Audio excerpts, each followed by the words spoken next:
So now I will be discussing about chapter 7. So first question, what is quality management and why is it important in HR projects? Provide an example to support your explanation. Ang quality management ay tumutukoy sa practice ng pagtitiyak na ang isang project ay consistently nakaka-deliver ng standards, requirements at expectations sa lahat ng involved na parties. Sa HR project, ibig sabihin nito ay sinisigurado na na-achieve ng HR project ang purpose nito ng maayos at walang errors. Importante ang quality management sa HR projects dahil ang HR ay directly involved sa employees na siyang pinaka-valuable asset ng isang organization. Kaya kahit maliit na pagkakamali ay pwede magkaroon ng negative impact sa employees at sa isang organization. Kapag mababa ang quality ng HR project, nagiging unproductive ang employees at nasasayang ang resources ng company. Pero kapag mataas ang quality, nagiging mas productive ang employees dahil sa improvement ng kanilang skills at engagement. So for example, sa isang HR training project, sinisigurado ng quality management na may natututunan ang mga trainees at magagamit nila ito sa kanilang mga trabaho. Next question is, explain the differences between quality planning, quality assurance, and quality control. How do they work together in a project? Ang quality management ay may tatlong pangunahing components: quality planning, quality assurance, and quality control. Magkakaugnay ang tatlong ito at parang cycle sila nagtatrabaho, pero iba-iba ang roles nila. Ang quality planning ay tungkol sa pag-set ng standards at kung paano ito ma-achieve bago magsimula ang project. So for example, dito dinedefine ang standards at paano ito i-measure gaya ng employee feedback or performance indicators. Ang quality assurance naman ay nakatuon sa pagtiyak na ang project ay isinasagawa ng tama ayon sa plan at processes.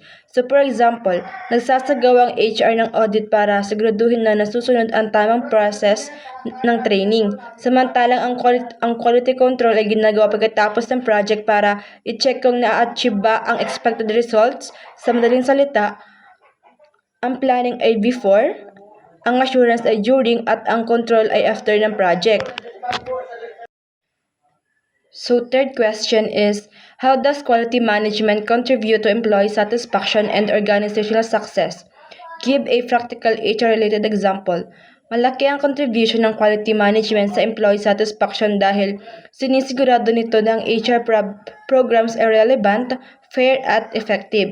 Kapag nararamdaman ng employees na maayos ang design at implementation ng mga program, mas nakakaramdam sila ng appreciation and recognition. Dahil dito, tumataas ang motivation, engagement at retention nila. Sa organizational level naman, nakakatulong ang quality management sa tamang paggamit ng resources at sa pag-align ng HR programs sa goals ng isang company tulad ng productivity at performance improvement. So for example, kung ang company ay may performance appraisal program na may maayos na quality management, makakatanggap ang employees ng clear at useful feedback. Dahil dito, napapabuti nila ang performance nila at tumataas din ang trust nila sa isang organization. So fourth question is, what tools techniques can be used to measure quality in HR projects? Explain how these tools help improve project outcomes. May iba't ibang tools at techniques na pwedeng gamitin para sukatin ang quality sa HR projects tulad ng checklist, flowcharts, feedback surveys, control charts, at benchmarking. Ang checklist ay tumutulong para masigurado na kumpleto ang lahat ng steps at walang makakaligtaan. Ang flowcharts naman ay nagpapakita ng process para madaling makita kung saan may problem at kung paano ito maayos. Ang feedback surveys ay ginagamit para mangolekta ng opinion mula sa participant gaya ng employees para malaman kung anong effective at kung ano ang kailangan pang i-improve. Ang control charts ay tumutulong sa pag-check ng performance over time at makita kung may inconsistencies.